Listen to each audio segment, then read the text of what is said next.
केंद्रीय गृह मंत्री अमित शाह ने विपक्षी गठबंधन पर एक बड़ा हमला कर दिया है। उनकी तरफ से कहा गया है कि विपक्ष के पास कोई चेहरा ही नहीं है। उन्होंने पूछा कि विपक्षी गठबंधन का पीएम चेहरा कौन होगा, ये किसी को भी नहीं पता। पीएम मोदी के नेतृत्व में हम 10 साल से मजबूत सरकार चला रहे हैं। 3 दशक तक अस्थिरता की कीमत चुकाई है। 3 दशक तक अस्थिर सरकारें चली, निर्बल प्रधानमंत्री चले। 10 साल से देश को एक मजबूत नेतृत्व मिला है, स्थिरता मिली है। न केवल राजनीतिक स्थिरता, नीतियों के बारे में और विकास के कार्यक्रमों के बारे में भी स्थिरता मिली है।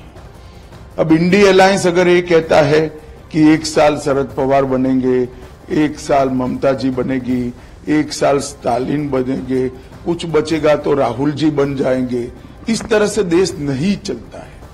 मैं देश की जनता को मनपूर्वक अपील करना चाहता हूं कि अगर कोई संभावना है ही नहीं, मगर अगर इंडिया अलायंस को बहुमत मिलता है तो देश की जनता ये जरूर सोचे इसका प्रधानमंत्री कौन बनेगा। 1-1 साल में प्रधानमंत्री ये कोई परचूरन की दुकान नहीं है जिसको अपनी हिस्सेदारी के हिसाब से चलाया जा सके। ये देश है, ये देश को दुनिया का नेतृत्व करना है। इसका नीति निर्धारण, इसका विकास, इसकी सुरक्षा की परिस्थिति, इसके अर्थतंत्र का विकास एक लंबे समय तक एक नीति के साथ सातत्यपूर्ण तरीके से चलना चाहिए और केवल नरेंद्र मोदी जी के नेतृत्व में एनडीए और विशेषकर भारतीय जनता पार्टी ही ये कर सकती है। 10 साल तक पूर्ण बहुमत की सरकार देश की जनता ने भारतीय जनता पार्टी और एनडीए को दी। मोदी जी को प्रधानमंत्री बनाया, इसके फल हमने देखे हैं।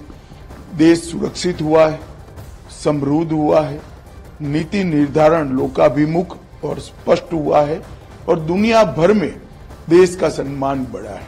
मुझे पूरा विश्वास है 130 करोड़ की हमारी जनता तीसरी बार प्रधानमंत्री जी को मैंडेट देगी और बड़े बहुमत के साथ 2 बार जो मैंडेट दिया है इससे भी बढ़ चढ़कर बड़ी बहुमत देकर हमें जिताएगी।